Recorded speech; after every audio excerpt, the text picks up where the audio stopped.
Bonjour à tous, bienvenue sur Reporter Citoyen. Aujourd'hui, nous recevons Catherine Hellès et Joël Van I, que nous recevons directement sur le plateau. Bonjour. Bonjour et merci d'avoir accepté de venir sur le studio. Nous avons décidé d'entamer un sujet qui est un sujet un peu particulier parce qu'on en a discuté toutes les trois.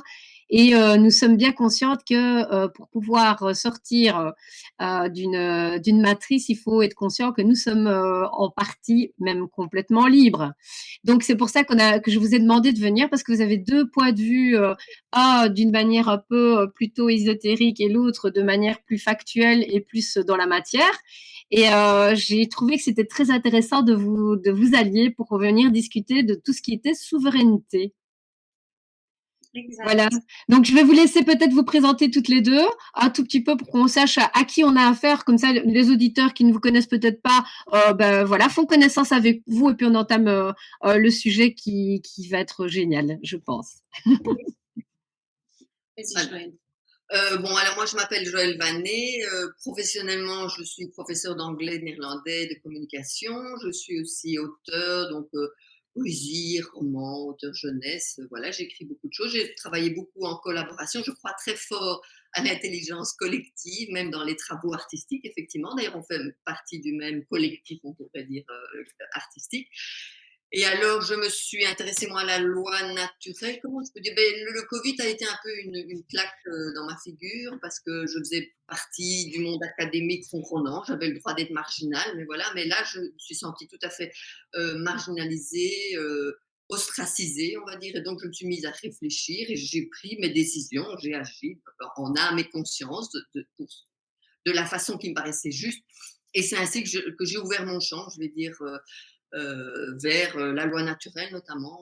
J'ai participé à beaucoup d'actions en tant que gilet jaune à ce moment-là parce que j'avais besoin d'action et je trouvais que je ne croyais plus au système. Je me suis dit, mais non, le système politique, le système comme on a, ne fonctionne plus, donc il faut changer, donc il faut passer à l'action. Et c'est comme ça que je me suis intéressée à la loi naturelle qui est effectivement retrouver son libre arbitre et cette liberté qu'on a en soi.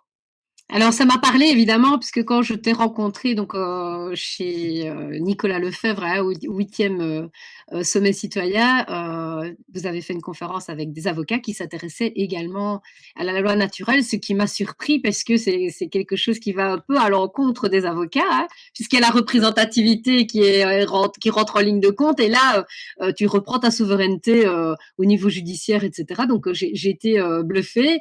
Et c'est vrai que j'ai été interpellée, donc j'ai parlé de mon expérience par rapport à ça. Et c'est pour ça que je t'ai demandé de venir pour pouvoir en débattre un tout petit peu sur Reporter Citoyen.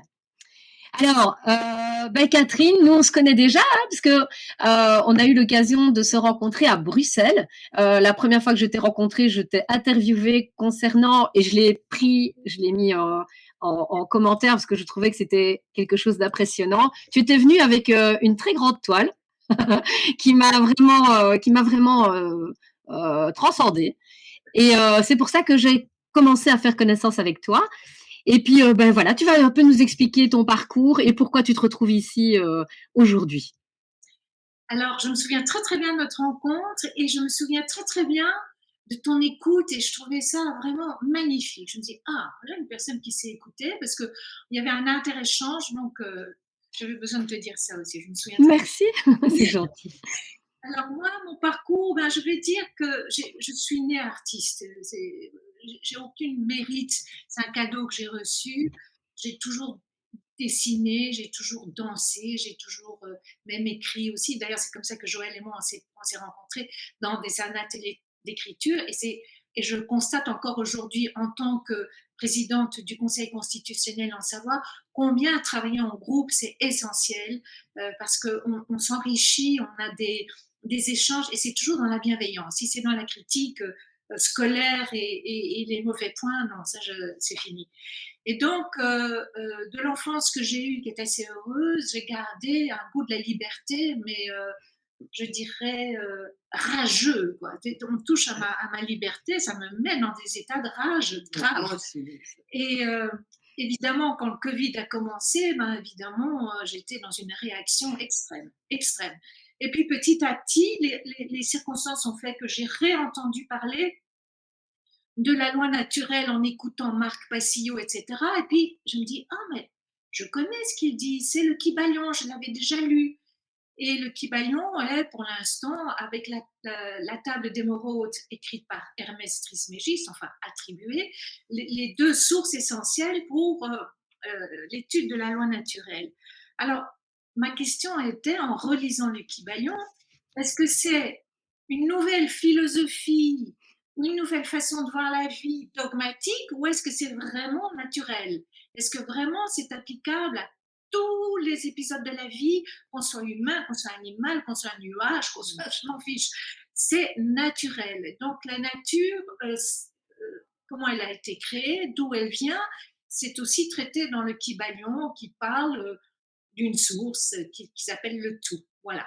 Donc moi, je suis très intéressée par cette approche-là parce que c'est universel et c'est intemporel. Et ça nous permettrait éventuellement de garder un cap pour le nouveau monde qu'on veut avoir, qui mettrait au point des choses intemporelles et donc stables. Ça ne veut pas dire qu'il n'y a pas d'évolution, mais il y a une base stable qui permet de construire des choses. C'est ça. Actuellement, on a construit beaucoup de choses sur la soi-disant démocratie, en nous rabâchant du matin au soir que c'était le moins mauvais système, Mmh. qui, pour finir, à mon avis, si un système fonctionne, il fonctionne. Donc, on se trouve dans une situation, à cause ou grâce à la démocratie, on verra bien. Voilà. Donc, artiste peintre, oui, essentiellement, mais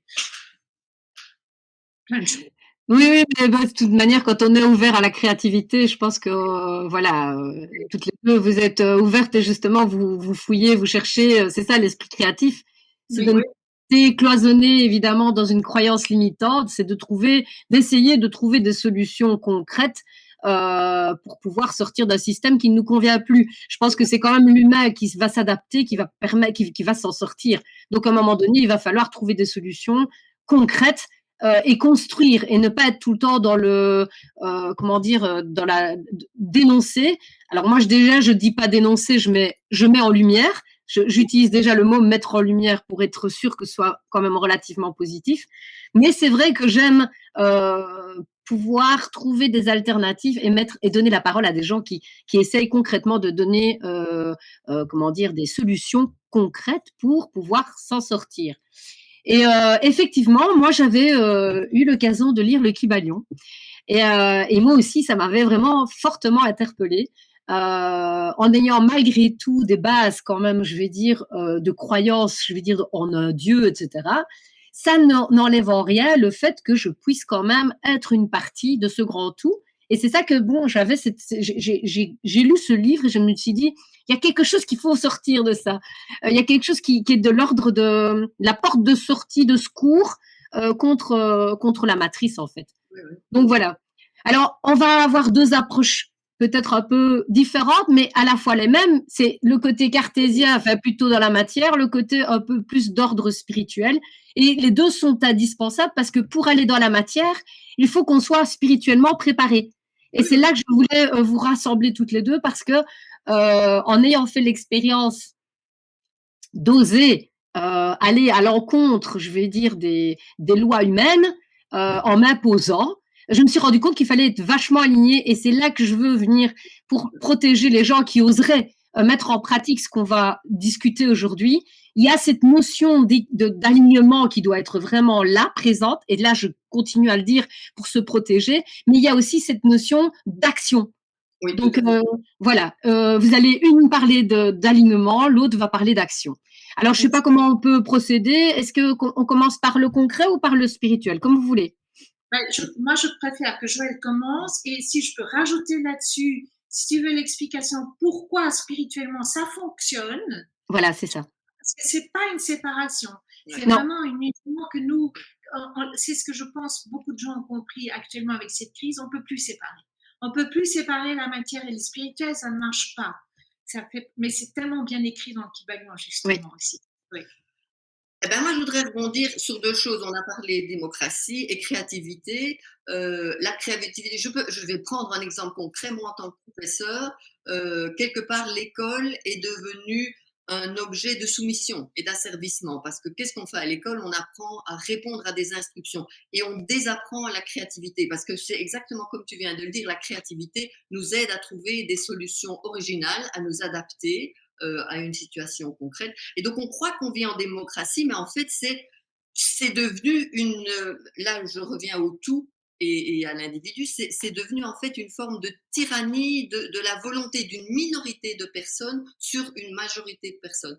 Et je voudrais aussi parler. Alors là, je vais peut-être retomber sur une définition concrète de ce qu'est la loi naturelle. La loi naturelle, en fait, est un ensemble de principes universels qui régissent, comment je vais dire, la dynamique principale de la vie, du vivant, hein, comme Oui, tu oui. disais, du vivant, de la conscience, afin de trouver un équilibre et une harmonie. Donc, il faut bien savoir que l'individu, par exemple, le citoyen, est tout aussi important que la collectivité. Il fait partie de la collectivité et à l'inverse, la collectivité aussi. Et donc, chaque citoyen est porteur d'humanité, donc il ne peut pas agir contre l'humanité, on va dire, et l'ensemble, le collectif, la société ne peut pas écraser le citoyen ou l'individu, ce qui se passe vraiment. Et donc, la loi naturelle, donc tout être vivant répond donc à une loi naturelle. Moi, j'ai envie de dire qu'elle est déterministe. Alors, déterministe, c'est pas du tout fataliste. Ça ne veut pas dire qu'on peut pas la modifier, mais, et ça, c'est une des lois principales du Kybalion, qu'elle est que tous les événements et toutes les actions humaines sont toujours liés et déterminés par la chaîne d'événements et d'actions qui précèdent. Et C'est donc, j'ai ça. envie de dire que ce qui nous arrive maintenant, c'est aussi la conséquence de tout ce que nous avons mis en place Mmh. par nos actions. Et donc, c'est aussi porteur d'un super message de dire qu'à partir de maintenant, nos choix, nos actions vont changer et vont déterminer le futur.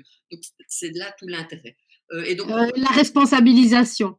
Donc, la, c'est pas parce qu'on est dans le spirituel qu'on n'est pas responsable. Que du contraire, justement, on se responsabilise d'autant plus puisqu'on est conscient que chaque acte posé a une conséquence déterminante. Alors, et tout commence, attends, oui. ça, tout commence par la pensée. Donc, c'est tout ce qui va dans la matière vient de la pensée. Donc, moi, en tant qu'auteur, écrivain, eh bien, je pense d'abord mon scénario, mon livre, avant qu'il ne vienne quelque chose de concret, avant que l'histoire ne s'écrive, avant que ce ne soit un livre. Donc, effectivement. Et donc, voilà, on discutera. Je ne sais plus ce que je voulais dire. C'est Excuse-moi. pas. Non, non, non, non, non. Oui, en fait, ce qui est très important dans le Kybalion, c'est justement cette responsabilité et la grande différence avec les mouvements religieux qui sont totalement inspirés de tous ces livres-là, c'est que dans le Kybalion, il n'y a pas de culpabilité. On confond souvent responsabilité et culpabilité.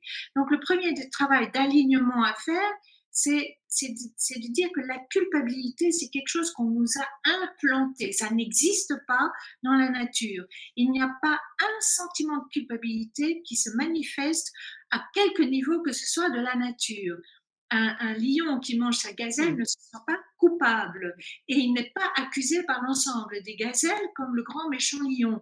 Donc, il faut savoir qu'il y a un rythme naturel dans la vie et qui exclut complètement le sentiment de culpabilité.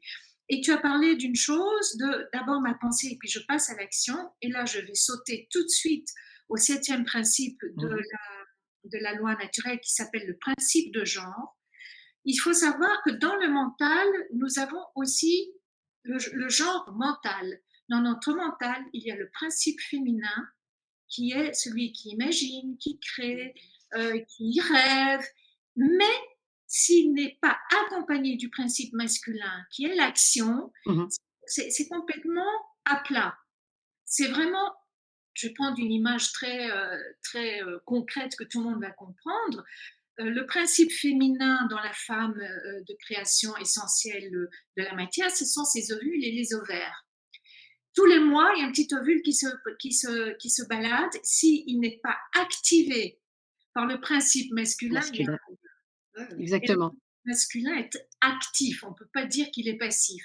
Donc, le principe masculin, il faut savoir que toute notre société a été démasculinisée en faisant deux choses. C'est en culpabilisant le masculin par le mouvement du New Age qui dit que le mental, c'est le grand méchant loup.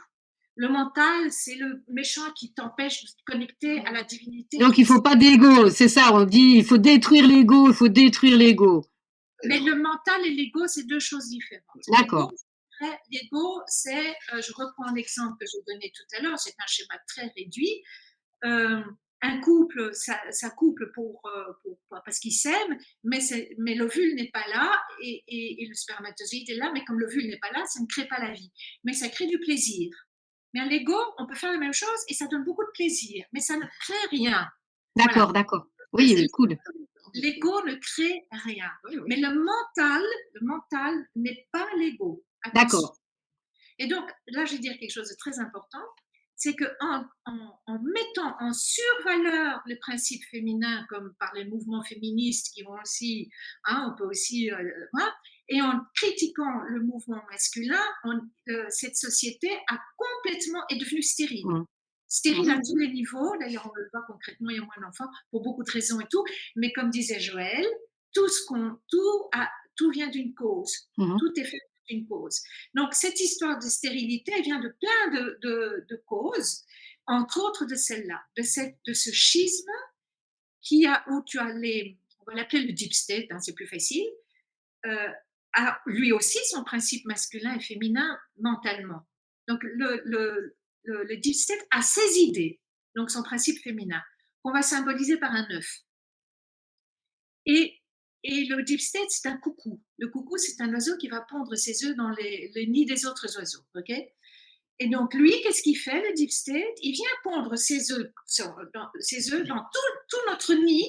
Donc, nous n'avons plus nos propres idées, nous n'avons plus notre propre imagination, et son action est de venir nous les imposer par la télévision, par les narratifs. Parasiter, en fait. Oui. Et eux savent très bien utiliser le principe du genre mental dans le genre. Voilà. Donc, je te laisse continuer. Voilà, mais c'est bien, on a commencé à parler des principes. Donc, comment est-ce que, enfin, de façon plus concrète, comment est-ce qu'on se fait la réalité? Alors, tout être humain a son libre arbitre, hein, ça on sait, donc on est tous égaux et libres dans sa tête, on va dire, hein, avec son libre arbitre. Mais on est quand même programmable. On est programmable par des fausses informations. Alors, Mmh. merci à des chaînes où on peut avoir, comme toi, effectivement, de l'information parce qu'elle est censurée. Ça, c'est essentiel parce que je pense qu'on se fait une représentation de la réalité, parce qu'il y a tout de même une réalité des faits, une vérité, je veux dire, il n'y a pas de vérité absolue, mais il y a quand même une vérité qui est fondée sur des faits observables, sur ce qui est, ce qui a été et ce qui sera. Je pense que c'est important. Et donc, l'information, on se fait une idée sur l'information et on peut l'ignorer, je dirais. Là, ça crée la peur. Et si on est bien informé, on fait des choix, on a un processus de décision qui induit des comportements, un comportement qui les comportements additionnés, l'agrégat de comportements donne la qualité de la réalité ou de la société dans laquelle on est. Et donc, je vais reprendre ici peut-être conclusion, en fait, c'est en deux mots, enfin, de cette construction de la réalité selon la loi naturelle, c'est que tout pouvoir et tout assujettissement commence toujours par l'abandon de la connaissance, Mmh. le plus avoir envie d'apprendre. Et il me semble que la réalité actuelle ne peut être générée que collectivement. Et là, je reviens à ce qui s'est passé. Ça n'est que collectif. Il n'y a rien de fatal, mais c'est bien collectivement, avec tous nos choix, qu'on génère la situation. Et donc, pour revenir au principe, on peut peut-être le reprendre de façon chronologique, puisque Oui. il y a 7 principes dans la loi naturelle et un 8e qui est le principe créateur, dont tu as déjà un peu parlé, hein, joliment d'ailleurs, avec beaucoup de belles images, je trouve. Il y a le principe du mentalisme, ça on a déjà dit, que tout est esprit, que l'invisible anime le visible. Le visible, alors concrètement, à l'heure actuelle, avec ce qui s'est passé, le scientisme, je veux dire, les statistiques, on nous a bombardé des chiffres dans tous les sens. J'aurais envie de dire, bon, ben, je mesure 1,71 m, j'ai 59 kilos, j'ai X tours de taille et tout. Est-ce que ça me définit en tant qu'être humain? Ben non, pas du tout. Il y a toute la partie invisible, évidemment. Il y a la partie esprit dont on ne parle plus dans la société actuelle.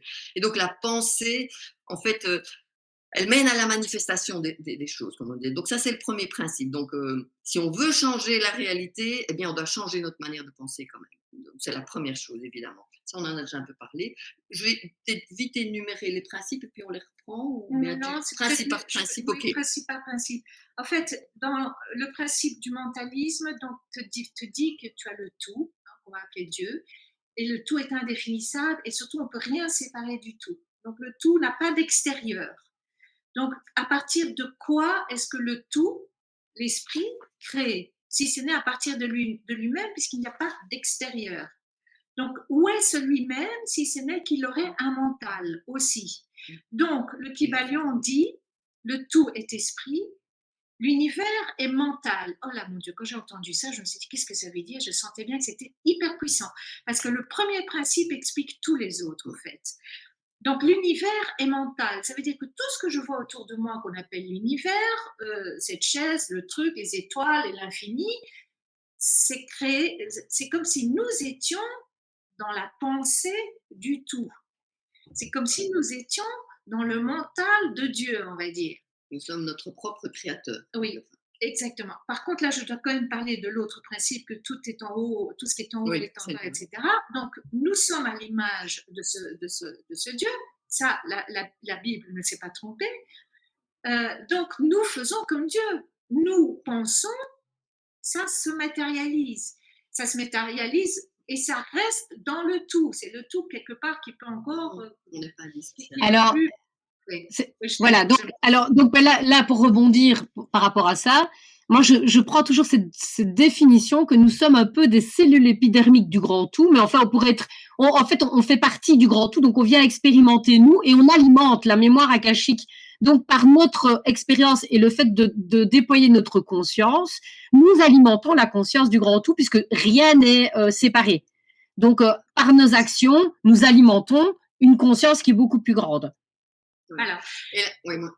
juste l'erreur du New Age là-dedans, c'est qu'ils disent tout le temps, vous êtes Dieu, vous êtes comme Dieu. Alors, le tout,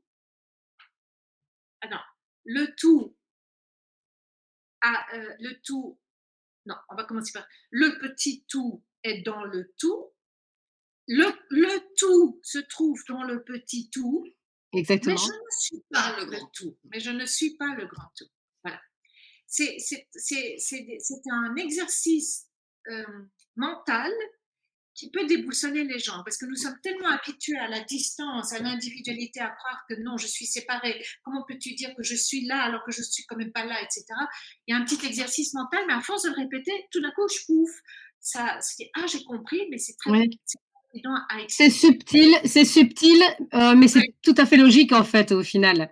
C'est parce qu'il faut relire la phrase et en fait, le Kybalion, moi j'ai remarqué que c'était quelque chose qu'on avait tous en nous. Ces informations-là, on les connaît. On les connaît intrinsèquement, on a ces infos qui ont été imprimées dans nos cellules puisque on fait partie d'un grand tout. Donc on peut retrouver tout ça en nous. Mais alors c'est pour ça que c'est finalement quand tu relis les phrases, je trouve que tu peux avoir une compréhension claire en t'attardant et tout le monde est capable de comprendre le Kybalion s'il prend la décision de faire l'exercice de le comprendre. Ça, c'est notre libre arbitre. Et puis, faire appel aussi à notre créativité et à nos mémoires. Je veux dire, on a tous. Alors, en tant qu'écrivain, je trouve que c'est très frappant quand tu écris. Moi, j'écris beaucoup de contes. Et à un moment donné, un éditeur m'explique, mais enfin, tu maîtrises très bien le conte. Je n'ai jamais appris à écrire un conte. On m'en a raconté, mais je veux dire, il y a à un moment donné une mémoire, et j'ai envie de dire, c'est la mémoire des étoiles. On a chaque cellule en nous a une mémoire. À toute l'information. Mais oui, toutes les infos, et même si on n'en est pas conscient, une cellule se divise en plein de cellules, chaque cellule sait ce qu'elle fait, c'est énorme, je veux dire, et c'est toujours... et là, on peut en venir à la deuxième loi dont tu parlais, le principe de correspondance, ce qui est au-dessus est en dessous et ce qui est en dessus est au-dessus. C'est que si on regarde l'atome et le système solaire, par exemple, même les galaxies, ça fonctionne un peu de la même façon parce que l'atome a un noyau plus lourd, plus dur, il a un manteau, il est entouré d'une couche électronique. Ben, l'univers, enfin, les planètes rocheuses notamment, ben, elles ont aussi un centre solide, elles sont entourées d'un manteau, et puis il y a une écorce. Et du gaz. Le système solaire, effectivement, qui gravite un peu comme les électrons gravitent autour de l'atome. Donc vraiment, il y a des vrais correspondants. Je ne dis pas que tout correspond, mais il y a de véritables correspondants. Et donc, le tout est en tout. Et là, je termine avec la créativité. Effectivement, la mémoire, pour moi, est quelque chose d'essentiel parce que la mémoire, évidemment, elle est mentale aussi, mais rien à faire. Non, elle n'est pas que Elle est mentale. physique, elle est dans notre corps, elle est instinctive. Moi, il y a quelque chose de magnifique, c'est Louis Sanza qui dit que un conte, c'est comme un corbeau, c'est comme un Oui, oiseau ça. qui se pose sur ton épaule et qui te choisit toi pour être raconté. Et moi, c'est vrai que quand je commence à écrire, parfois, je ne sais pas où je vais. Et tout à coup, j'ai une inspiration, je me dis, mais c'est pas moi qui ai inventé cette histoire, c'est quelque chose qui me dépasse. Donc ça fait partie donc de cette mémoire-là. Ça, c'était donc le deuxième principe de Oui. correspondance. Et c'est par le principe de correspondance aussi que tu as des savants ou des gens qui ont tout d'un coup des inspirations. Euh, Ça aussi, c'est dans le genre, le Kybalion recommande qu'on ait nos propres inspirations et qu'on ne soit pas tout le temps inspiré par ce qu'on nous a appris ou par C'est ça. l'histoire, Par etc., l'extérieur. par l'extérieur. Et donc, la toute première fois qu'on dit celui qui a inventé l'ampoule, peu importe son nom, on n'est pas d'accord, on s'en fiche, quelqu'un a inventé l'ampoule. En tout cas, à l'époque, c'était inimaginable. Il a dit, où est-ce qu'il est allé chercher cette idée? Mmh. Si c'est même dans le principe de correspondance, Mmh. c'est-à-dire que comme on est tous liés, tout ce qui est en haut est en bas, tout ce qui est grand est petit, etc., on est totalement liés à tout ce qu'on pourrait imaginer. Si on Mmh. n'imagine pas, voilà. Mais c'est très difficile de ne pas imaginer quelque chose qui n'existe pas dans le Voilà, c'est ça. Exactement. C'est la différence, en fait, à mon avis, entre le grand tout et nous. Quand il invente, lui, ça n'existe absolument pas, mais nous, ça existe dans la partie supérieure. Oui, Puisqu'on va toujours chercher dans la partie supérieure pour la créativité. On est dans des vibrations plus hautes. Oui, ouais, ouais. ouais. Donc, c'est ça qui nous différencie du grand tout. C'est que lui, en fait, quand il crée à partir de rien. C'est le seul qui peut créer à partir de rien. Tandis que nous, en fait, on va créer à partir de quelque chose de supérieur. Exact, Oui, oui, exact. Oui, et je c'est sais. ça le problème des Exact. scientifiques à l'heure actuelle. Oui. Les scientifiques, ils ne se basent que sur leur propre papier. Ils vont chercher, ils ne se laissent plus l'ouverture d'esprit, me semble-t-il, Oui. et la créativité et de découvrir des choses nouvelles. Non, non, si ça n'est pas référencé dans tel ou tel article, leur base de connaissances limitée est la source, un peu comme quand on va toujours en référence à un dictionnaire et C'est que ce ça. qui est dans le dictionnaire n'existe pas. Et d'ailleurs, j'ai envie de rajouter quelque chose qui me vient maintenant. Je pense que tous ceux qui ont résisté justement à cette espèce de narratif vraiment grossier, énorme, enfin, Débile. débile et caricatural depuis 3 ans, c'est par cette connexion justement à une vérité qui dit non, ça ne fonctionne pas. Tu sais, tu vois que chaque principe, on peut les relier avec tout ce qu'on a vécu, parce que là, tu as aussi l'effet du balancier, enfin bref. Mais on va continuer l'un après l'autre. Mais donc, toutes les personnes qui résistent, toutes les personnes qui disent non et qui ne peuvent pas expliquer pourquoi, si on pouvait aller vers une société qui dit ah, on va respecter cette personne, elle est peut-être plus connectée que nous à ce tour et on va attendre que Ouais, l'explication c'est ça. vienne. Le nombre de fois où moi, je ne veux pas me vanter, mais enfant, j'avais connaissance de choses qui sont dites et expliquées scientifiquement. Mais moi, je les exprimais avec mes mots d'enfant, mais c'était ça.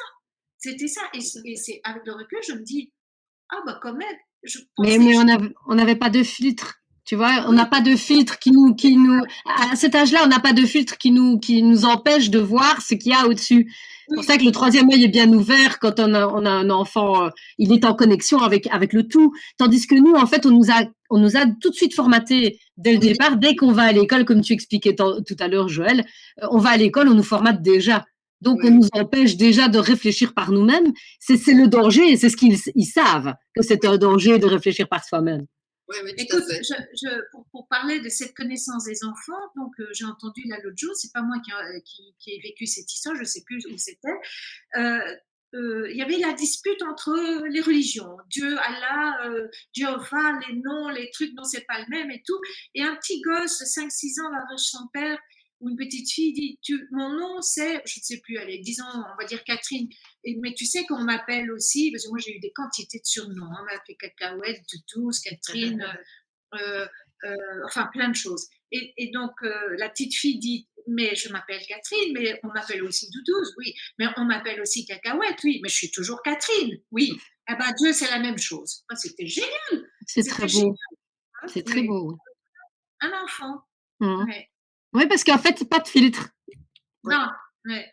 Oui, et suivre, enfin, pour revenir à l'école, hein, on nous apprend à suivre des ordres, des instructions, et selon la loi naturelle, suivre un ordre ne devrait jamais être considéré comme une qualité. Effectivement, parce qu'on ne suit plus son intuition, on ne suit plus son alignement, et c'est ce qu'on nous apprend à faire, mais c'est volontaire à mon avis, parce que Mmh. on n'est plus effectivement en démocratie. Le but, c'est bien que les gens ne sachent plus ça, ne soient plus connectés à ça.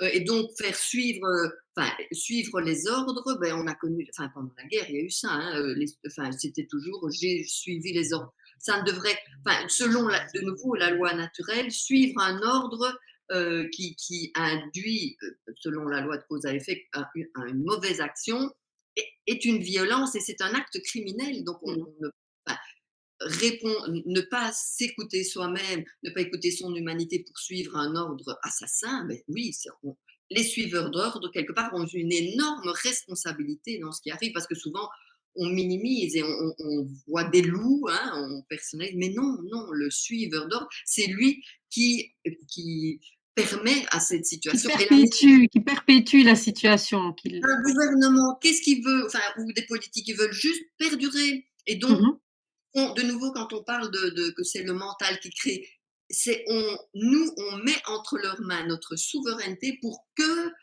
créer ce qui les arrange eux, pour le dire simplement. Ils ne nous défendent absolument plus. Il y a des gens qui ont peur, qui se disent non, mais sans système politique, c'est pas possible, parce que ça va être le chaos. Mais le système politique ne fait que, comment dire, s'auto-alimenter et Proclamer c'est S'autoproclamer, bien sûr, exactement. absolument au service de personne. Donc, on en était au principe de correspondance. Non, alors le prochain, c'est Ah oui, la la vibration. vibration. Tout Oui. vibre, tout bouge, tout est mouvement.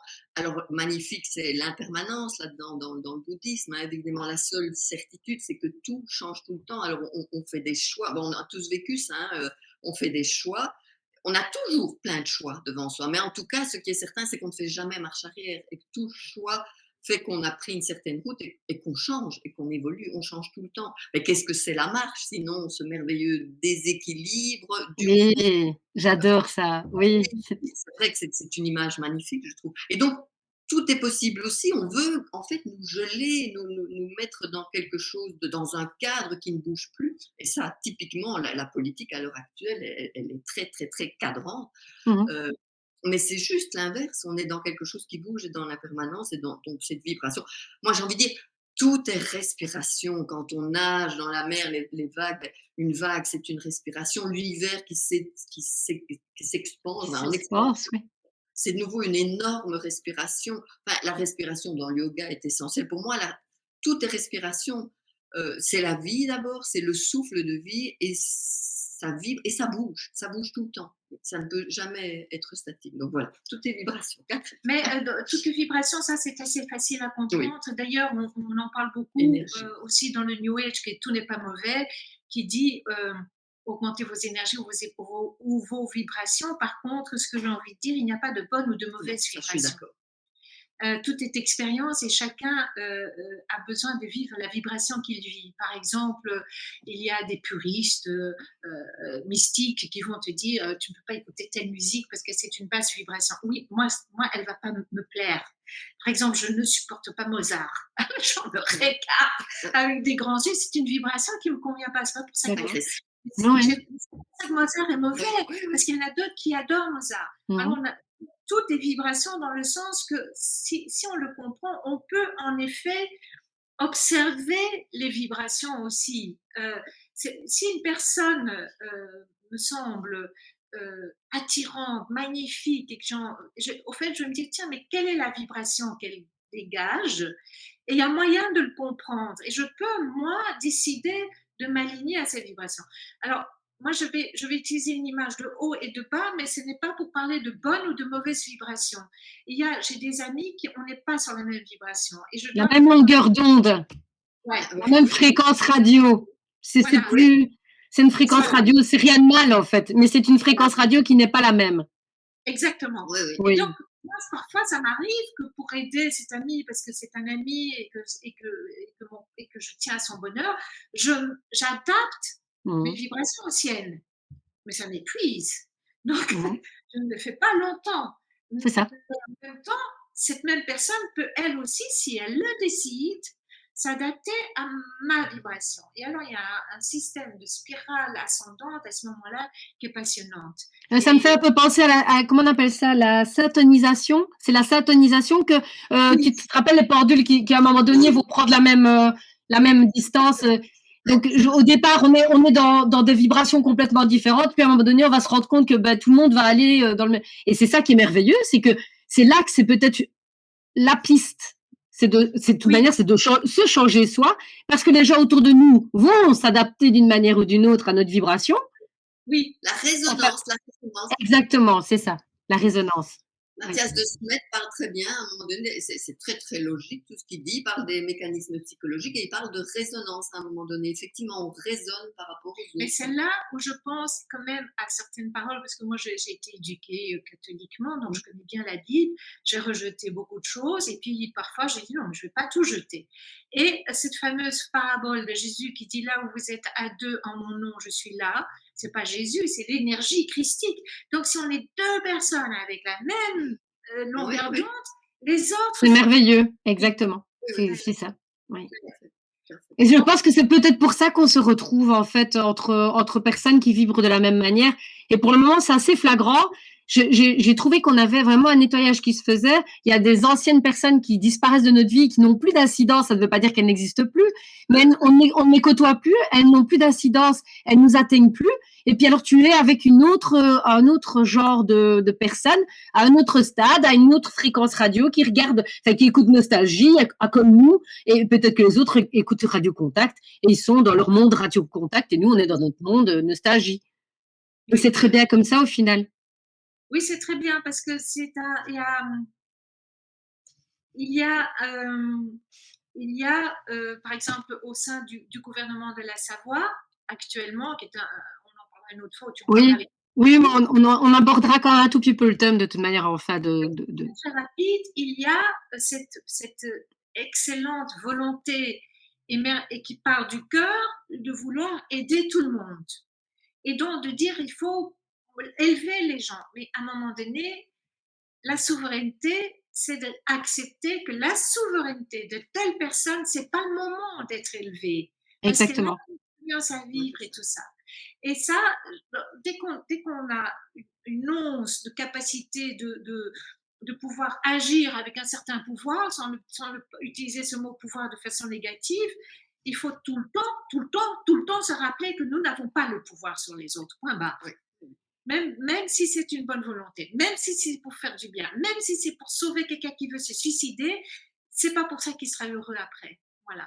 Donc, Donc, mais par contre, je pense que l'éducation, entre guillemets, l'information est très importante dedans oui, et qu'il faut continuer à donner cette information, qu'éduquer, enfin, pas dans le sens classique évidemment, Non, non, euh, et oui, dans le ça principe de la fait. loi naturelle, ils disent aussi, enfin, il y en a beaucoup, Jefferson en parle aussi, hein, l'éducation, c'est ne pas rester dans l'ignorance. Alors, les autres prennent ou ne prennent pas, mais je pense que, et ça, de nouveau, cette crise a été exemplaire pour ça, c'est continuer à parler, même si on est traité de tous les noms, c'est Exactement.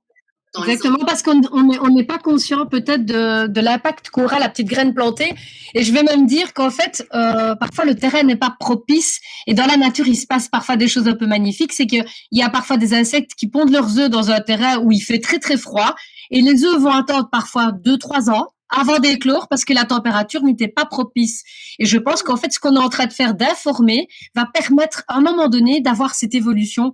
Et je vais te dire, le Kibalion, on en a parlé il y a quoi? Il y a plus de 6 mois. Et au départ, ça n'a pas fait tilt parce que Oui, j'avais des choses à expérimenter, j'avais d'autres choses à voir. Et puis un jour, c'est revenu. Et je me suis dit, mais on m'en a parlé de ça. Et puis j'ai été approfondir et c'était le moment. Comme on dit, le maître vient quand le terrain est fertile, ou je ne sais plus comment ça se dit. Il y a une phrase. rien n'est inutile, effectivement. Exactement, exactement. Donc c'est ça qui est important. Pour ça que je voulais partager ça, même si je suis sûre qu'il y en a qui vont peut-être pas accrocher tout de suite, mais peu importe. C'est une émission qui sera mise sur la plateforme et qui un jour va peut-être interpellé d'une manière ou d'une autre. Oui, tout à fait. Exact. Alors, prochain principe, c'est le polarité. Oui. Là, je l'adore. Moi, j'ai moins à dire sur la polarité, mais c'est OK. C'est toujours selon C.C. Atman, hein, donc dans la loi naturelle, lui, il explique que tout est duel. Alors ça, c'est vrai que c'est intéressant.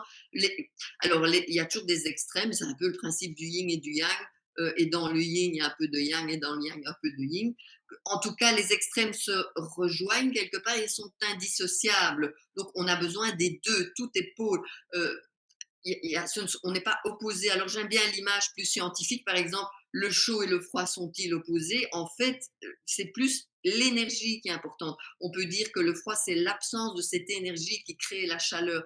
Et comme tout est énergie, c'est souvent dans ce contexte-là. Et donc, voilà, ce côté duel, cette polarité qui fait que il ne faut pas, c'est pas noir ou c'est pas blanc. Je veux dire, on n'est pas à gauche ou à droite. Et c'est comme les sentiments. En fait, les sentiments sont tous là. Et j'aimais bien ce que tu disais, qu'il n'y a pas de bons ou de mauvais sentiments. C'est un peu comme la morale de la loi naturelle qui dit que l'homme n'est ni bon ni mauvais. Il est libre de toutes ses pensées, de ses actes. C'est juste les effets qu'il produit. Il est responsable des effets qu'il produit. C'est tout. C'est la seule morale. Il n'y a rien d'autre. Donc, tu parlais de culpabilité. Et si dans cette polarité, il y a un peu ça, c'est l'ensemble, toutes les émotions, toutes les extrêmes. Je veux dire, la loi naturelle vise à l'harmonie toujours, à la résonance justement. Donc, que cherche une société, c'est à retrouver l'harmonie, à retrouver l'équilibre. Et c'est à ça qu'on doit œuvrer. Donc, cette polarité, c'est ce que tu expliquais, hein, ce qui partait dans tous les sens et qui, à un moment donné, se remet en résonance. Voilà, moi, c'est comme ça que je... Oui, alors, moi, ça m'a passionné le principe de polarité parce que il ouvre beaucoup de réactions et de débats. Par exemple, dans le New Age et dans certaines religions et certaines pensées, la dualité est diabolisée. Ah, tu es dans la dualité, il faut plus de dualité, c'est la source de conflit, etc. Or, c'est impossible de supprimer ce principe de dualité, de polarité. C'est impossible, c'est intrinsèque, ça fait partie de la...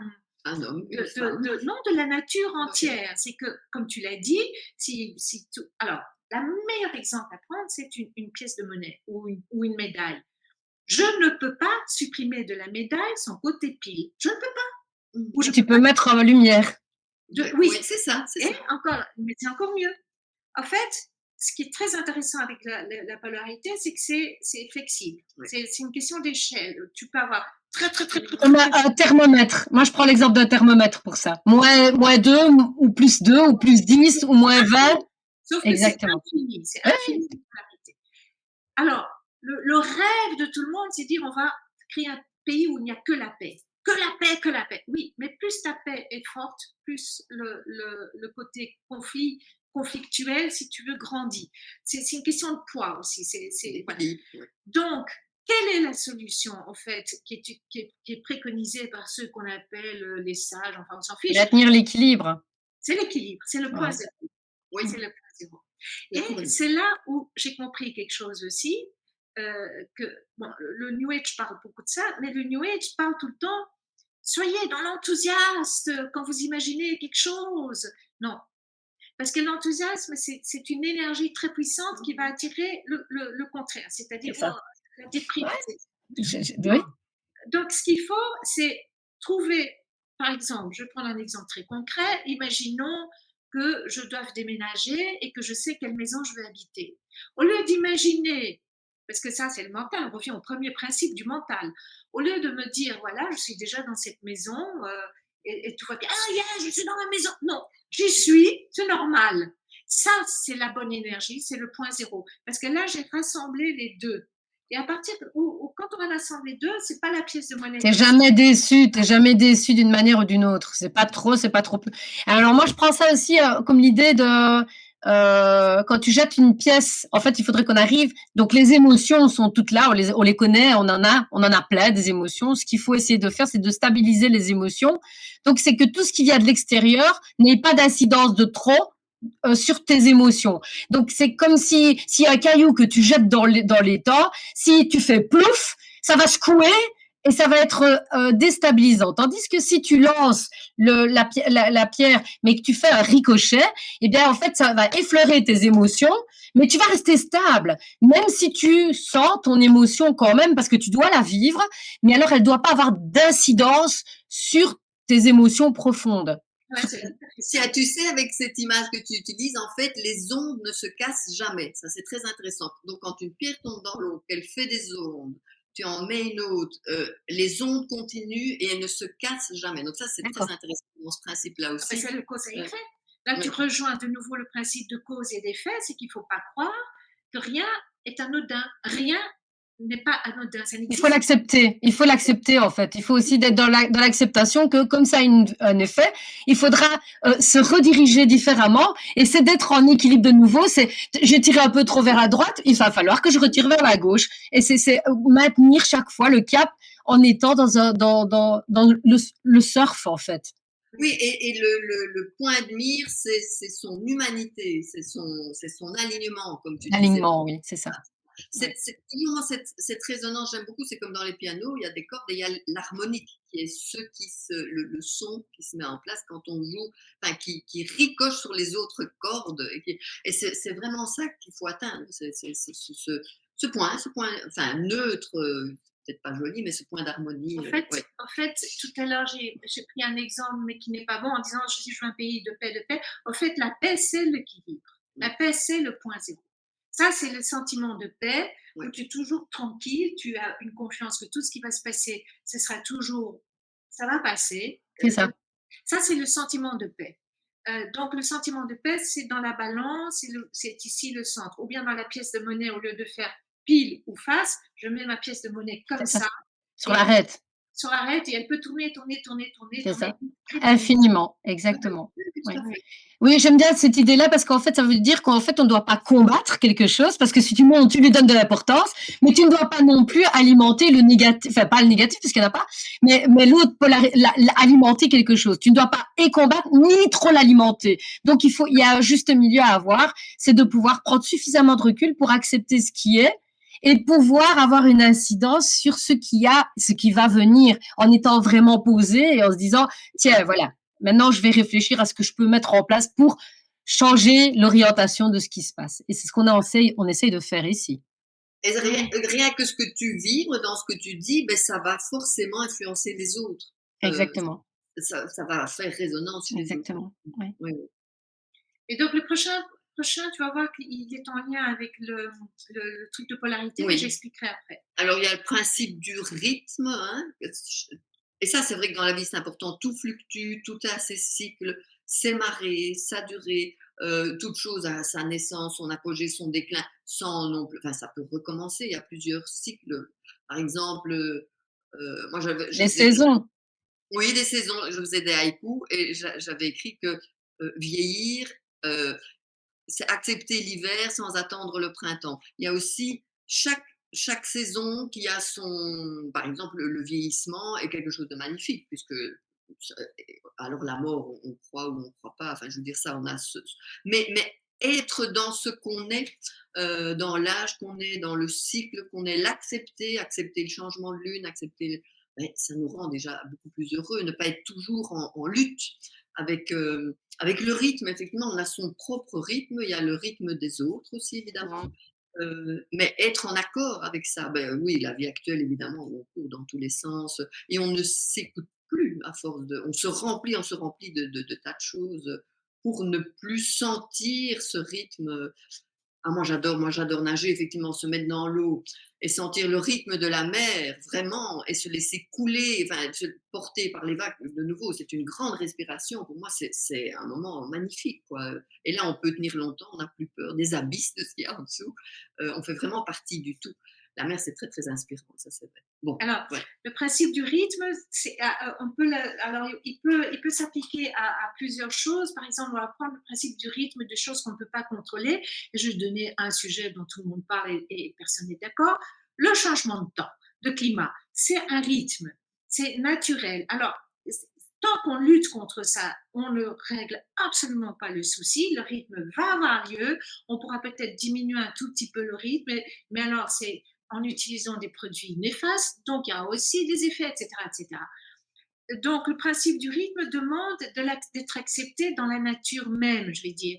Et il faut plutôt penser à s'y adapter, c'est-à-dire que Mmh. si on est intelligent et qu'on se dit, OK, on ne peut rien faire contre ce changement climatique, mais on peut s'y préparer.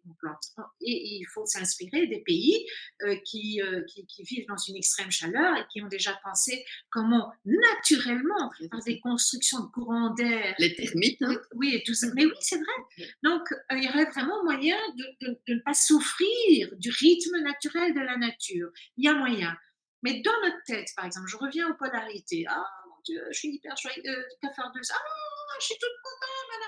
Je peux m'organiser à ce que mon rythme soit, dès que je sens que je bascule dans le cafard, par un pouvoir du mental, je peux raisonner mon cafard et faire en sorte qu'il ne dure pas 15 jours et dire, OK, est-ce que je peux me focaliser sur d'autres choses qui fait que mon rythme va repartir de l'autre côté. C'est comme ça que ça fonctionne. Alors, on peut avoir des rythmes absolument gigantesques, ou bien on choisit des petits rythmes qui fait qu'on passe, oui, de moments un peu moins joyeux à des moments vraiment joyeux. Mais ce n'est pas impossible. Ça ne veut pas dire qu'on s'exclut des moments de grand bonheur. C'est ça, Et tout le à fait. moment de grand bonheur, le balancier fait ça, mais ici, je peux aussi jouer avec le balancier. C'est pas toujours, il n'y a Oui, pas de oui, c'est milieu. ça, il y a plus. Oui, oui. Mais non, il n'y a pas de milieu puisque c'est infini. C'est ça. Donc, c'est à soi de sentir où on aime se placer sur le système de degrés des polarités grâce au mouvement du rythme. Alors moi, j'aimerais bien aussi rebondir un petit peu là-dessus, puisque comme ça, on a 3 visions et qui sont complémentaires, hein. Il y a vraiment pas moi, j'ai remarqué qu'il y a des saisons où on est dans l'introspection, il y a des saisons où on est dans l'expansion et il faut respecter aussi ce rythme bon, on sait qu'il faut 8 heures de sommeil et il faut 8 heures d'action. Eh bien, moi, je me dis que maintenant, j'ai remarqué qu'en hiver, je suis beaucoup moins dans l'expansion, je suis plutôt dans l'introspection. Donc, comme les arbres, comme tout, les ours, ils vont faire quoi? Ils vont aller dormir, ils vont se calfeutrer.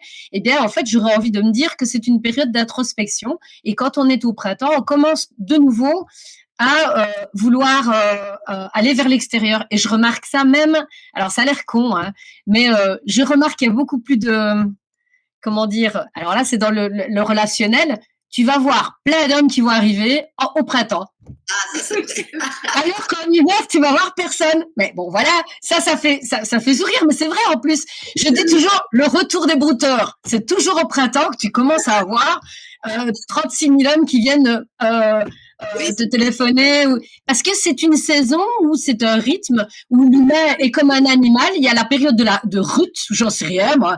Et en fonction de chaque animal, ça va être différent. Et je trouve que c'est vraiment cyclique. Et il faut accepter que ce soit cyclique et de s'adapter au cyclique parce que c'est s'écouter et c'est se respecter que d'accepter qu'il y a un rythme à suivre. Donc, c'est je me pose, j'avance, je me pose, j'avance.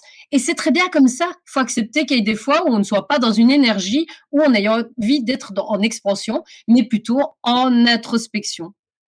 Voilà. Absolument. Parce que tu peux très bien le vivre très agréablement. Exactement, exactement. Mais c'est juste de comprendre, il faut le comprendre pour pouvoir le vivre agréablement. Et c'est ça l'avantage du Kybalion et des lois naturelles, c'est de comprendre le mode de fonctionnement pour pouvoir surfer paisiblement sur une vie qui peut être très, très agréable, en fait, au final, ici. Oui, oui. oui, mais c'est comme le jour et la nuit. La nuit, on ne voit pas les choses de la même manière. La nuit, alors moi j'adore le silence, le noir et le bon air. Ben, la nuit, on a une autre perspective des choses. Nos perceptions sont tout à fait différentes. On ne voit pas, donc c'est très important. Du coup, on est beaucoup plus tourné vers son intérieur. C'est là que quand même, on remet beaucoup de choses en place. On trouve des solutions. Moi, quand j'ai des tas de problèmes concrets, ben, parfois la nuit, elle est créative. Elle t'offre une Exactement. chose tout à fait différente. Et le jour, ben oui, c'est plus joyeux. Enfin, c'est différent, C'est mais l'action, c'est plus d'action. Il y a plus le côté, voilà, de mettre en action ce qu'on a pensé la nuit. et aussi C'est un peu ça. à ces démons intérieurs, parce que parfois on ne leur laisse pas le temps, à ces sentiments profonds, oui, à un moment donné, j'étais triste, je pleurais tout le temps, et puis la nuit surgit cette phrase, ton cœur profond n'est pas triste, et je me suis dit, mais c'est ça dans le fond, je croyais que j'étais triste, mais dans le fond, non. Mais parfois, il faut se laisser le temps de se poser, d'accepter qu'on est seul, d'accepter cette intériorité, voilà, et La solitude, pour ça, est importante pour moi aussi. La solitude, le monde. Donc, le rythme, c'est vrai que c'est beaucoup, beaucoup de choses différentes. Oui. Cool. Alors, On arrive là aux causes. au sixième. Oui, c'est le principe de cause à effet, ça on en a déjà un peu parlé, qui Oui. est très, très important et qui amène celui de la responsabilité. Donc, et ça, moi, j'aime beaucoup le fait que l'homme, enfin, il est programmable, hein, comme dit la loi, c'est-à-dire qu'on peut être influencé quand même par toutes sortes de croyances, qu'elles soient culturelles, scientifiques, ça on les a vues, religieuses parfois, mais qu'en fait, il n'y a pas de bien ou de mal, il y a juste cette loi de cause à effet, que toute cause a un effet et que tout effet a une cause.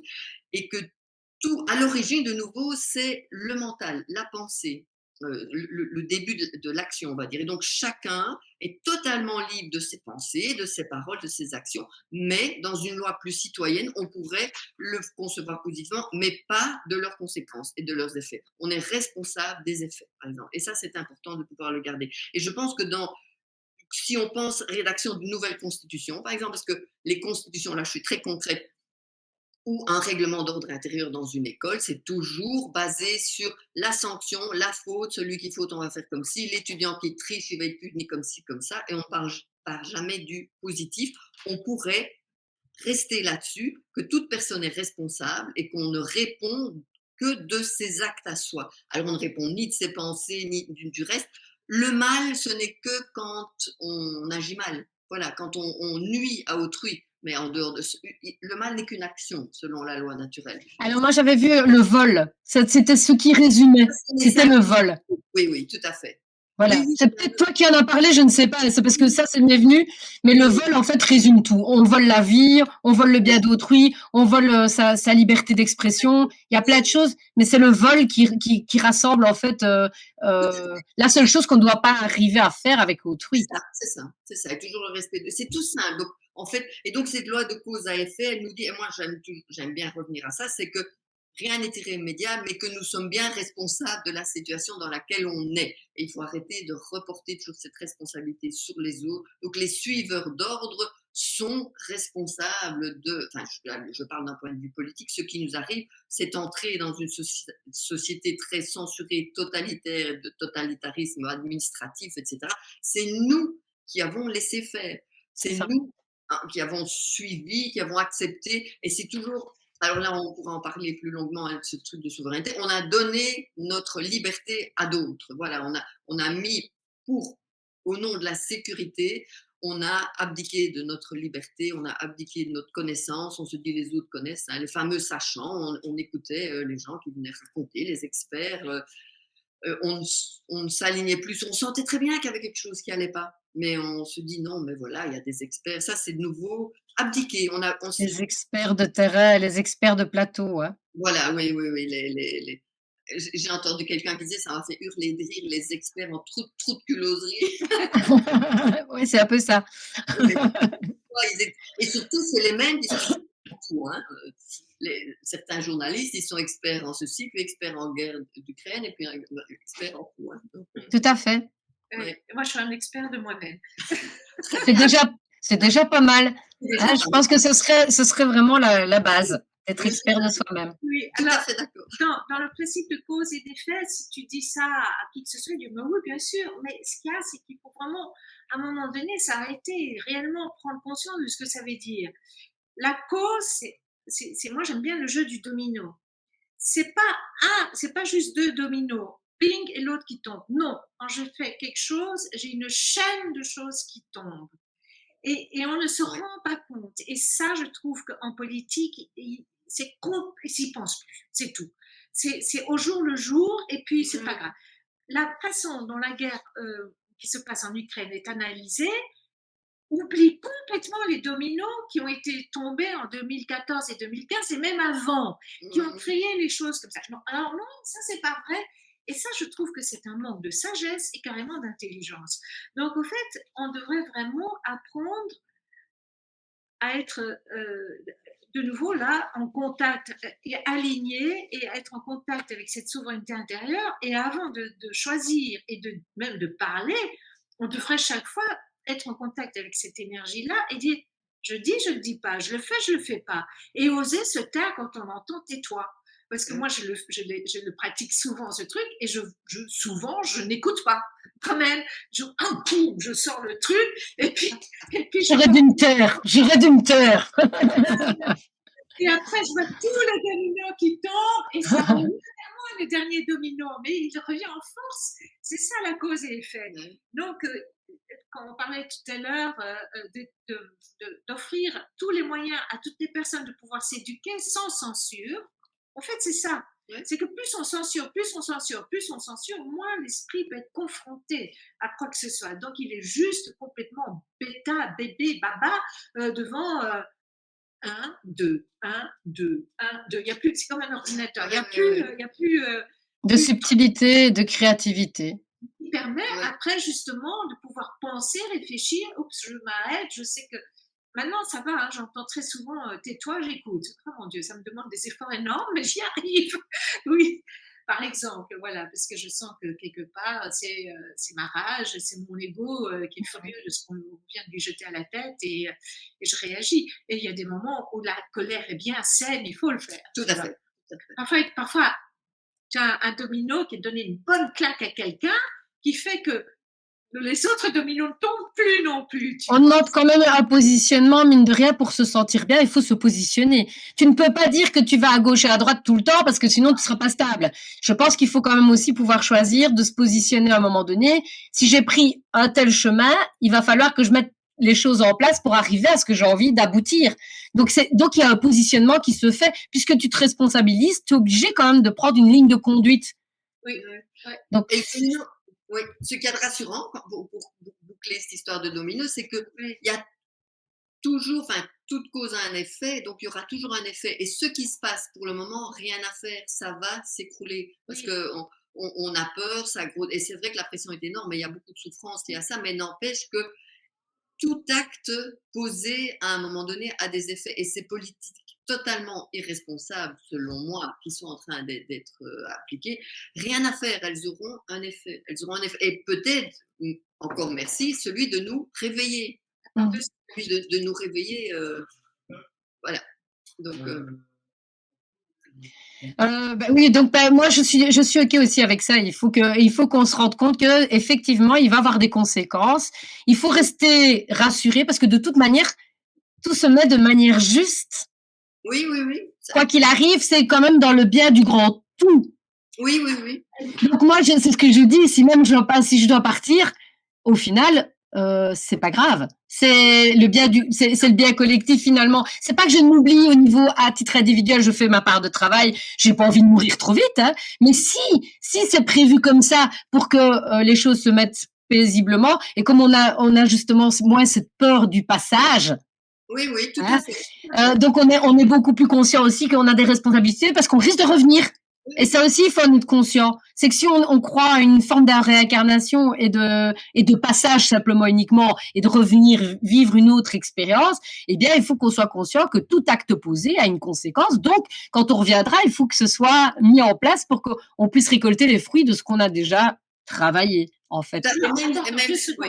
On va continuer la conversation, mais Joël et moi, on doit se déménager parce qu'il y a un film qui se fait ici dans la maison.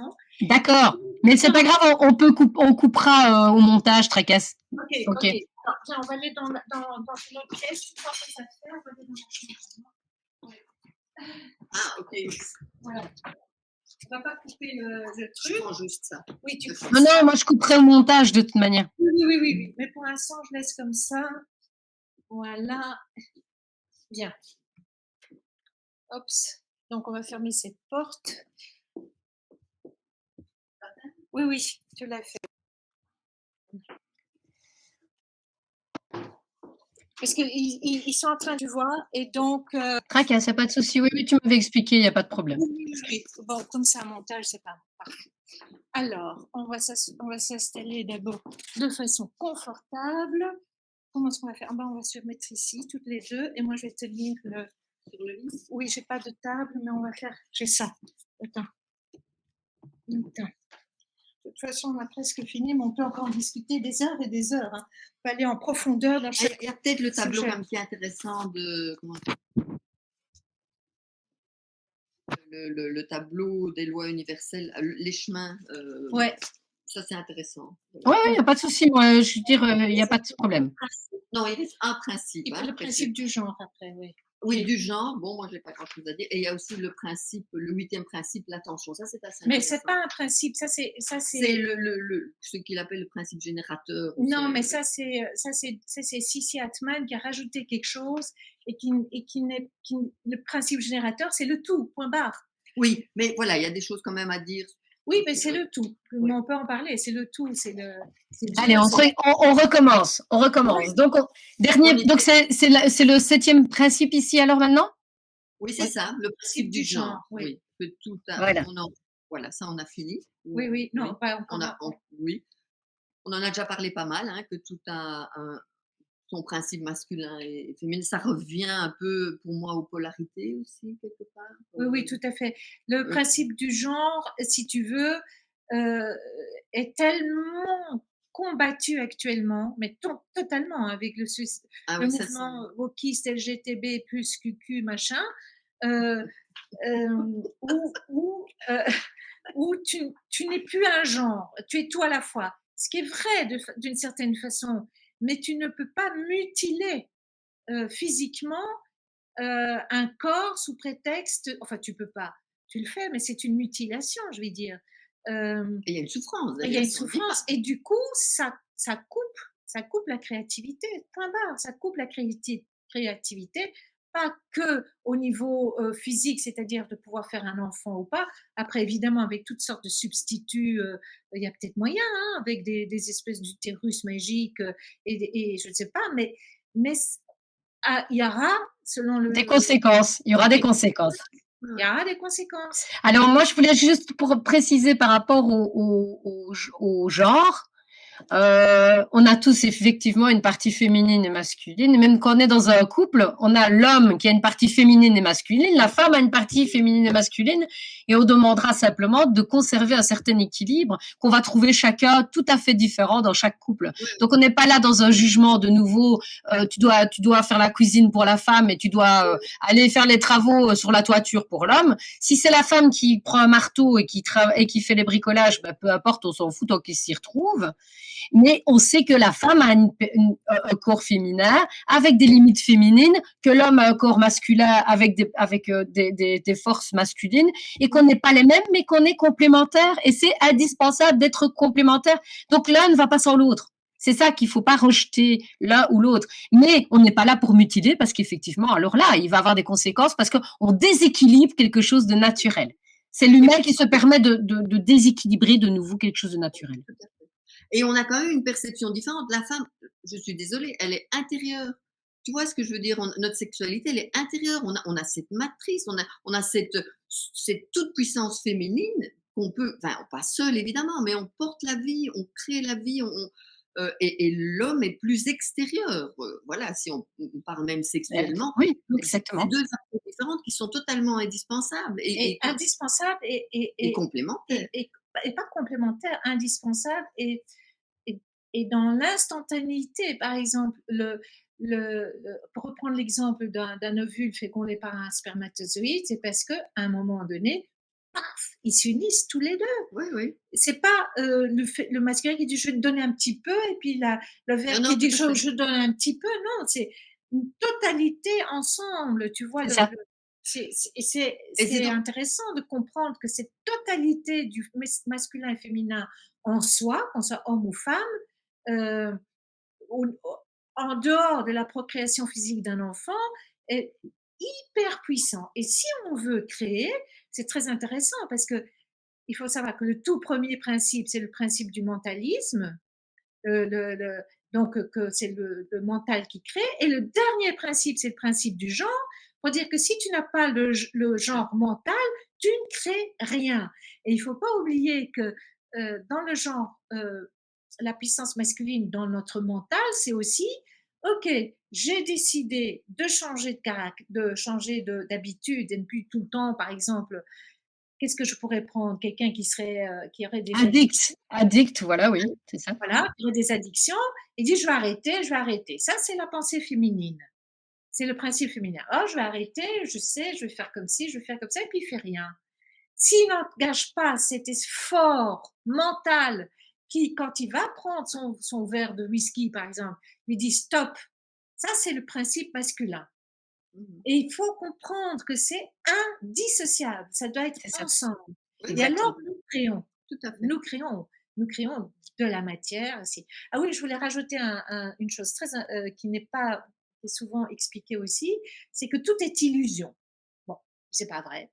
Parce que justement, le tout, comme il a un mental, comme il a un esprit, il va pas arrêter de créer.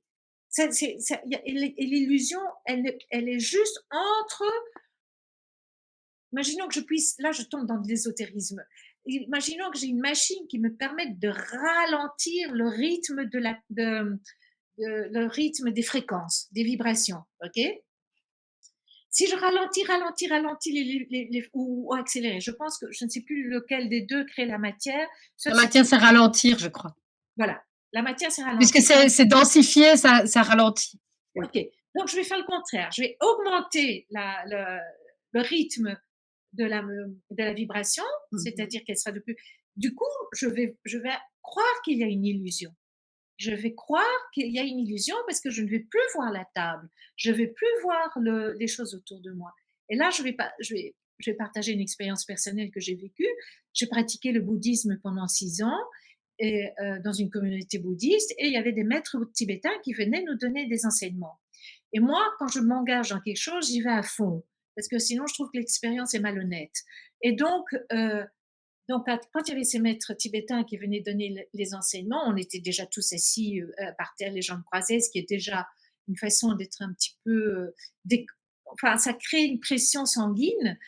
Et donc, j'étais focalisée sur chaque mot, chaque syllabe, chaque consonne que disaient les maîtres tibétains, au point que tout disparaissait de ma vision. Mmh. Tout. Donc, je créais une modification de rythme. Ça me surprenait tellement parce que je voyais plus rien. Il n'y avait plus de chaise, il n'y avait plus rien, il n'y avait plus que pouf, si tu veux, je revoyais les choses apparaître. Mmh. Donc oui, je comprends quand on dit que tout est illusion, et non, parce que c'est en même temps, tout est illusion et matière. Créé par le mental, quoi. C'est-à-dire que tu as un souffle, un expire, un souffle. Et donc, dans le creux, on peut dire que tu vois rien, et puis dans la pointe, ben, tout est matérialisé. Mmh. J'adore l'illusion, mais tu me jettes une pierre sur le pied, je vais quand même crier aïe. Ah oui! Oui, non, non, mais c'est vrai que c'est pas, tout n'est pas illusion, mais on peut changer ce qu'on voit. On peut Oui, changer, mais mais c'est réel. Oui. c'est réel. Mais ce qu'il y a, c'est un piège aussi, les perceptions, effectivement. Et moi, j'adore les Amérindiens. Parfois, ils font certaines initiations chamaniques où ils restent dans le noir parce qu'ils estiment que nos Oui. yeux nous trompent. Et on sait que Oui. nos sens peuvent nous tromper. Donc, effectivement, il faut trouver la justesse par rapport à ça. Bien. Alors, on en est où là?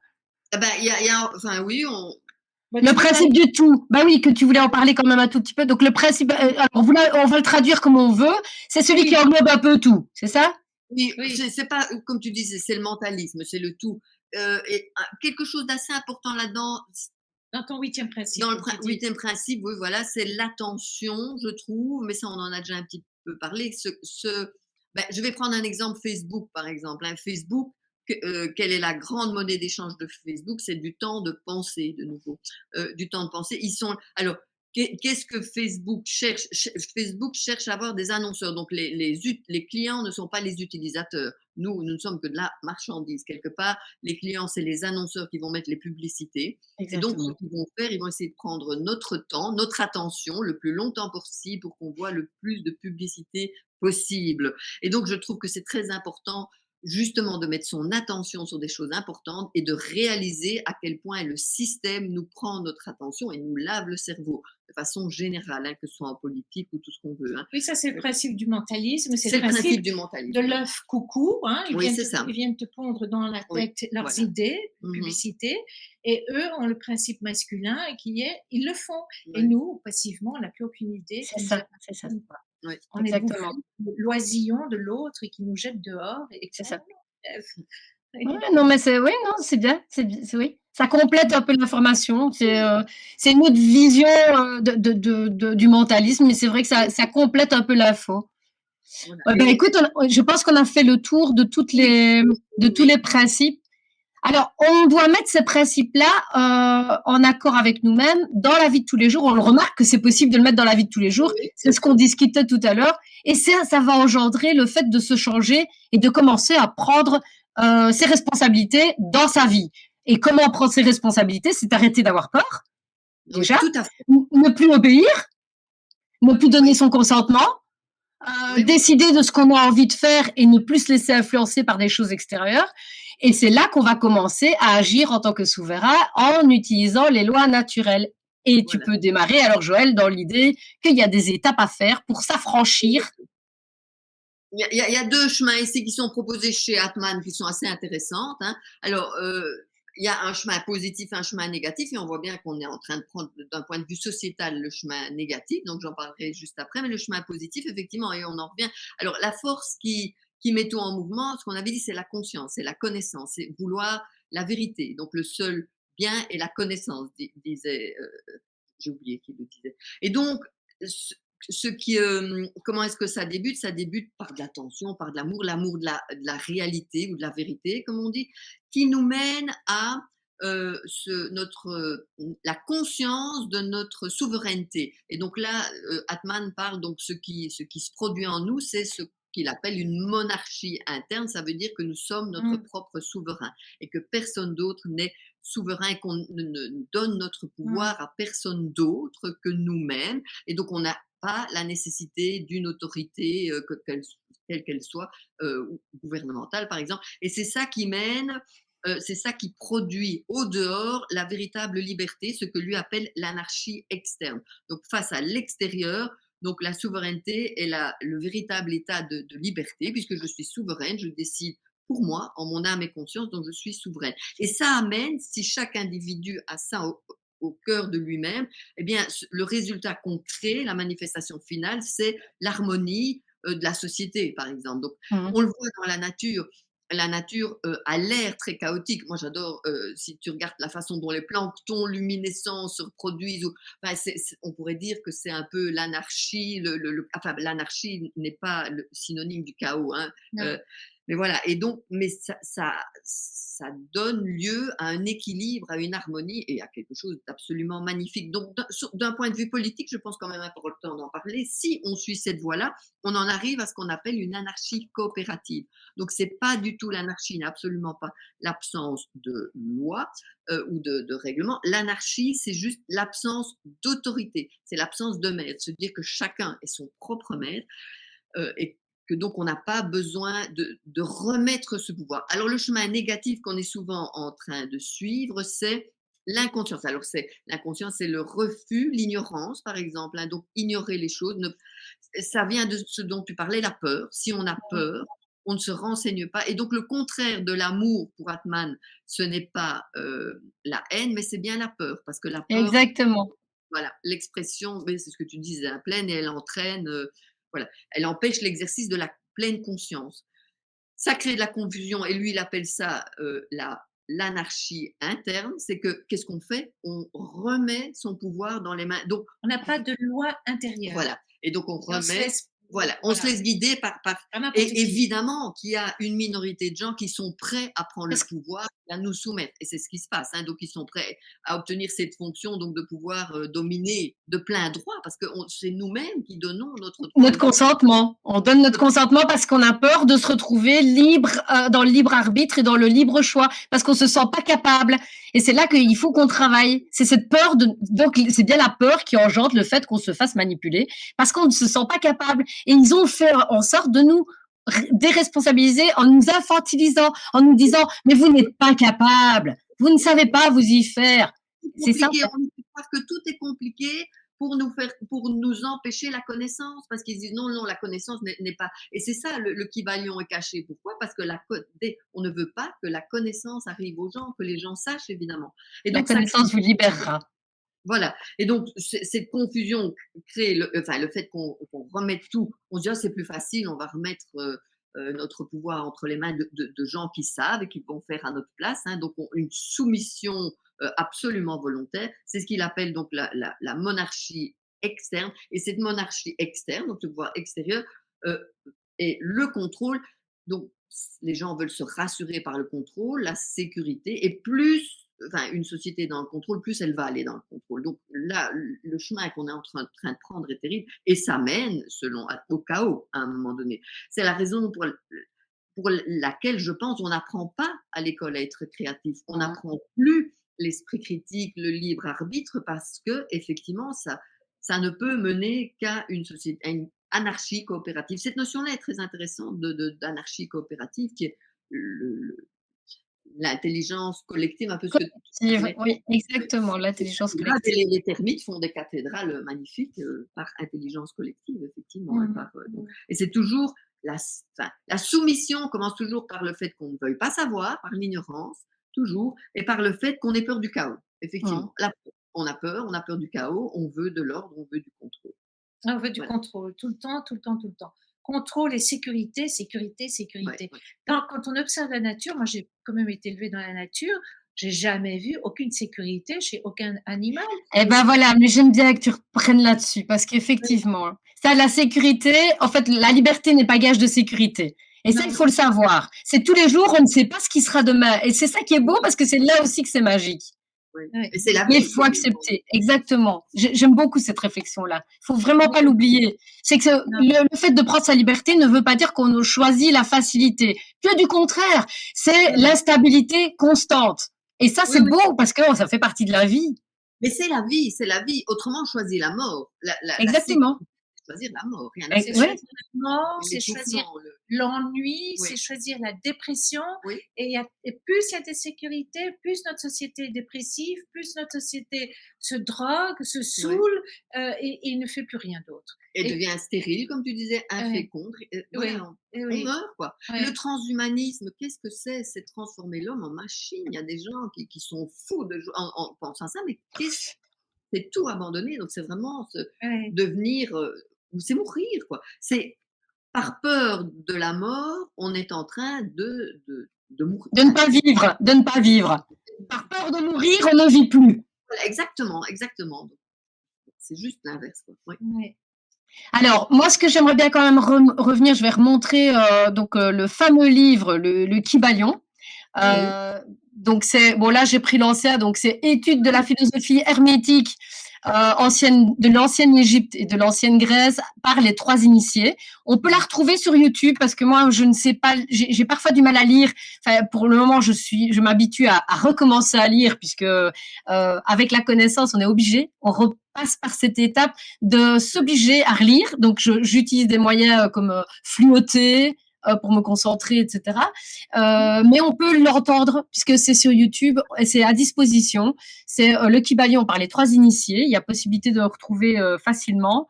Et alors la philosophie, oui, donc il y avait les tablettes d'émeraude qui sont en fait la reprise du Kybalion, puisque c'est ce qu'on aurait retrouvé dans le tombeau d'Hermès Trismégiste, c'est ça? C'est cette femme. Oui, j'arrive jamais à le dire. Oui. Trismégiste est donc égyptien. Il y a beaucoup de mystères autour de lui. Oui. C'est un peu comme Jésus. A-t-il existé? N'a-t-il pas existé? Est-ce qu'on a des preuves? Oui et non. Enfin, on a plusieurs choses. Mais c'est très, très, très ancien. Et ce serait même originaire de l'Atlantide, tout ça. Mais moi, ce que je conseillerais quand même, comme tu dis, c'est de relire. Le côté sur YouTube a un côté très passif aussi. Moi, je le constate. Je peux écouter des livres, mais c'est pas la même chose que quand je les lis. On fait souvent autre chose en même temps. Mais moi, j'ai pris des notes en même temps, tu vois.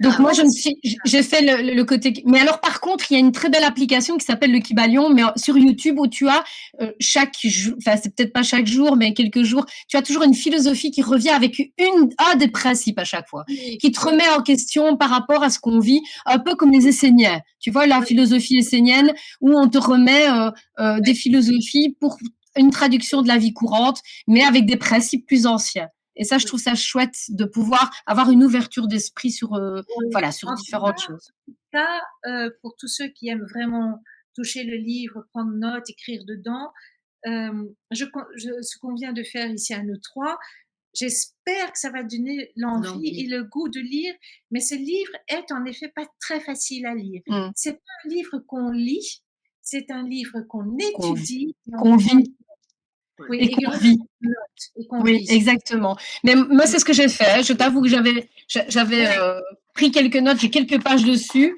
et je me voilà, suis dit, franchement, mais on a toutes ces connaissances en nous. C'est juste en fait de oui, les remettre à chaque fois dans la vie de tous les jours, et c'est là que ça devient l'exercice quotidien et qu'on voilà, appelle les initiés. Les oui, initiés mettent ça en pratique tous les jours. C'est ce qu'on vous oui, demande de faire.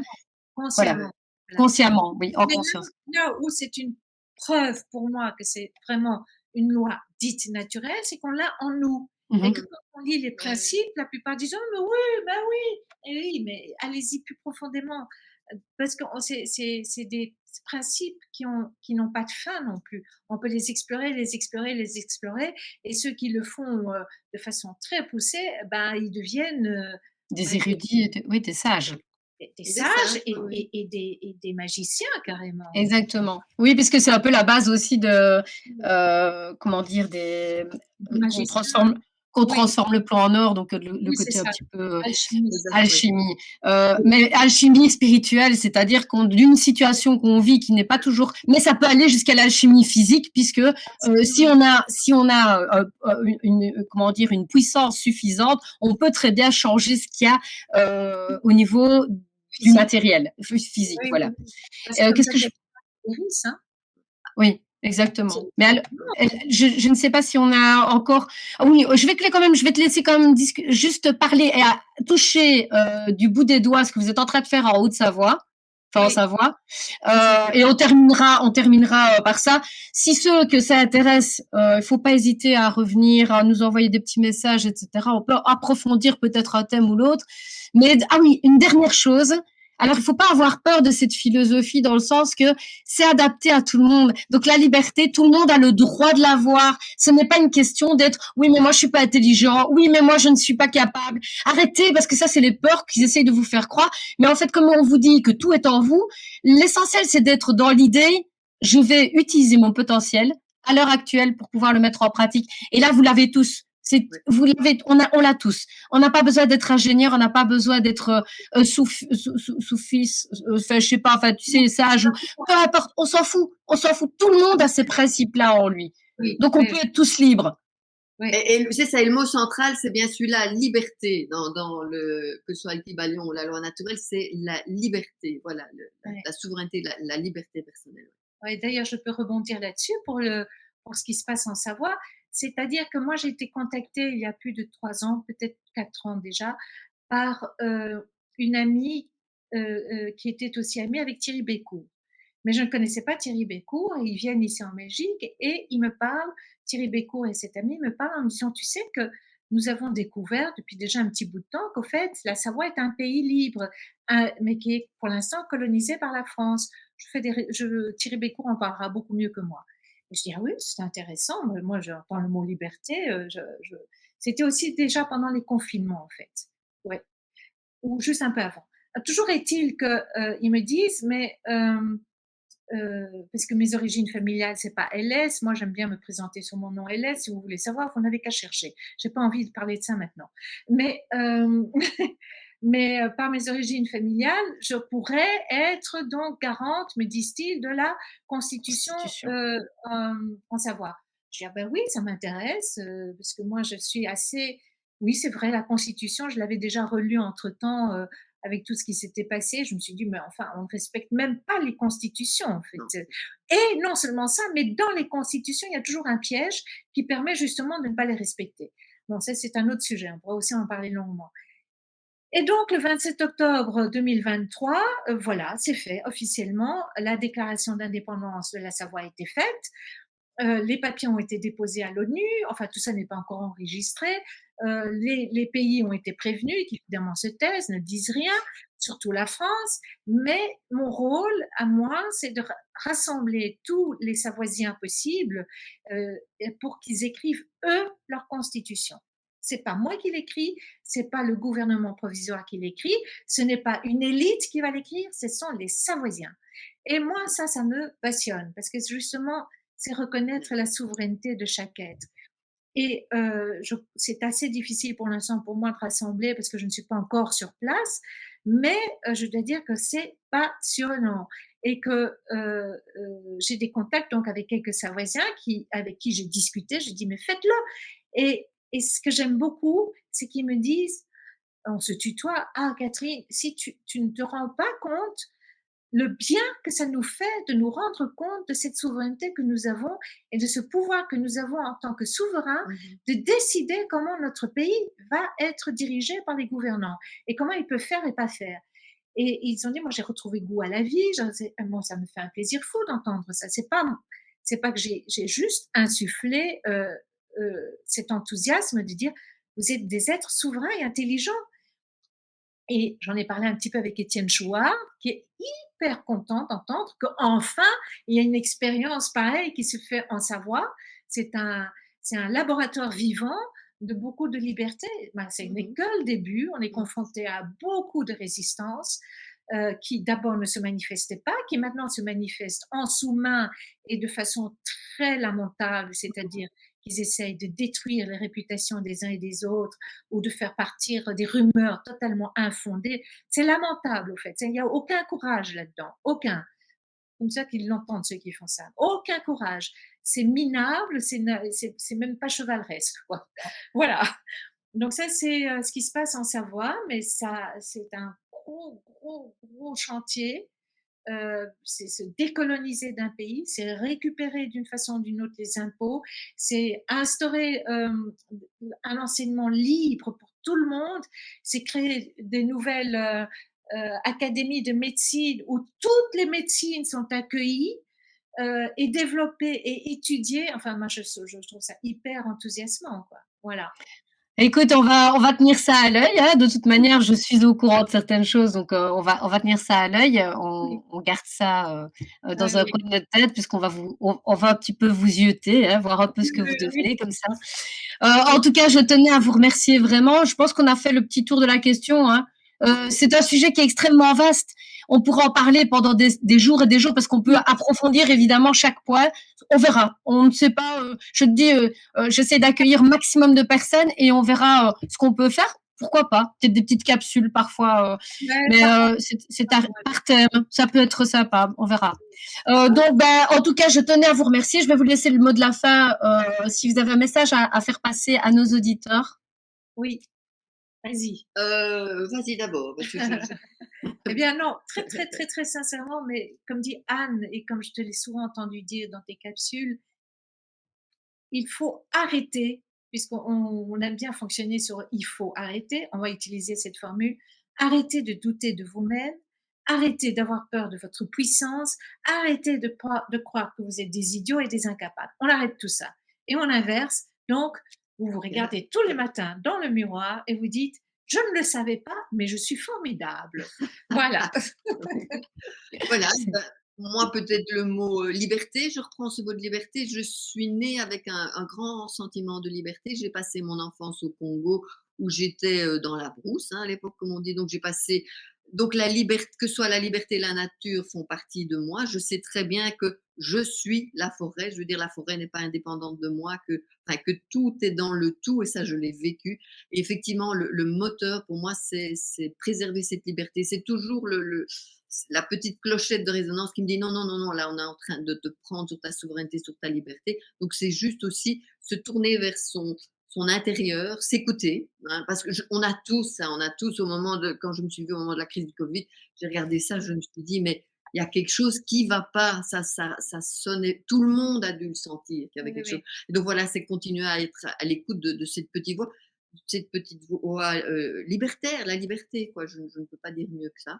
Et merci beaucoup à toi, Anne, de nous avoir accueillis. C'était vraiment très chouette. J'ai pris du plaisir à échanger avec vous. Merci à vous et gratitude à tous ceux qui nous écoutent et qui prennent bien conscience qu'ils sont libres et que tout dépend de la volonté de décider. Au moment où on décide, c'est déjà de prendre la poignée de la porte et puis il y a les mannes célestes qui arrivent parce qu'il y a tout qui s'ouvre quand on a la foi. Oui. Voilà. Merci beaucoup. Merci beaucoup. Au revoir.